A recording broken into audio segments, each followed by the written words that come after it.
अहम खबर शामिल करें। कराची मलिर गुलशन कादरी के करीब झोंपड़ियों में आग लग गई है। फायर ब्रिगेड की 8 गाड़ियां जय बकुआ पर पहुंच गई हैं और फायर ब्रिगेड का अमला आग बुझाने में मसरूफ है। आग पर रेस्क्यू टीम्स भी जय बकुआ पर पहुंच गई हैं। तो ये मनाजिर आप बोल न्यूज़ की स्क्रीन पर भी मुलाहिजा कर सकते हैं कि आग किस शिद्दत से जो है वो फैल चुकी है। इसी हवाले से मजीद जानेंगे अपने नुमाइंदे मोहम्मद काशान से। काशान, बताइएगा क्या सूरत हाल है इस वक्त वहाँ पर? जी बिल्कुल, देखिए मलिर गुलशन कादरी करीब कच्ची आबादी में झोपड़ियों में आग लग गई है।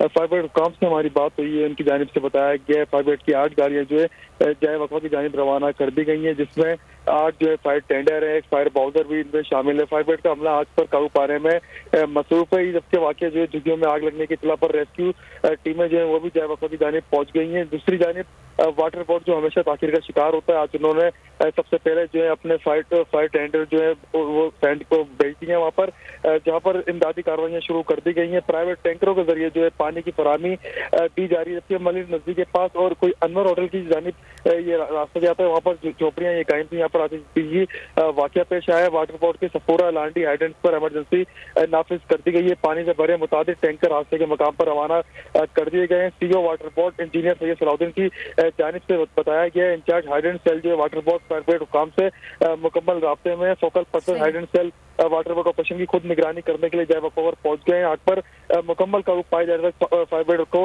बिला मुआवजा जो है वाटर बोर्ड की जानिब से पानी फराहम किया जाएगा। जी ठीक है मोहम्मद काशान, बहुत शुक्रिया। को चेयरमैन बोल शोएब शेख के खिलाफ मनगढ़ंत, झूठा और बेबुनियाद केस। हुकूमत इंतकामी कार्रवाइयों पर उतर आई। रिश्वत देने के झूठे इल्जाम के पीछे असल हकायक वो ले आया अवाम के सामने। सिंध हाई कोर्ट की जानिब से 10 मार्च को एग्जैक्ट केस में बरियत का फैसला भी दे दिया गया, जो रिश्वत केस इल्जाम को झूठा और बेबुनियाद साबित करने के लिए काफी है। सवाल ये उठता है, न रिश्वत लेने वाला न देने वाला मौजूद, तो फिर ये मुकदमा क्या है? गुज़िश्ता 5 सालों में ना तो कोई गवाह पेश हुआ और ना ही कोई सबूत सामने आया, जबकि कोई इंक्वायरी अमल में नहीं लाई गई। जब मुल्ज़िमान से कोई तहकीकात नहीं की गई, कुछ साबित नहीं हुआ, तो फिर ये मुकदमा क्या है?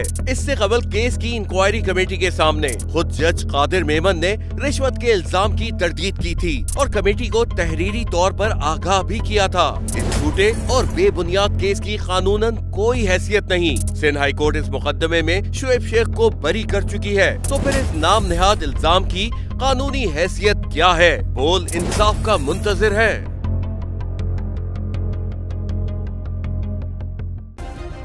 सब्सक्राइब करें और बेल दबाएं ताकि कोई खबर रह न जाए।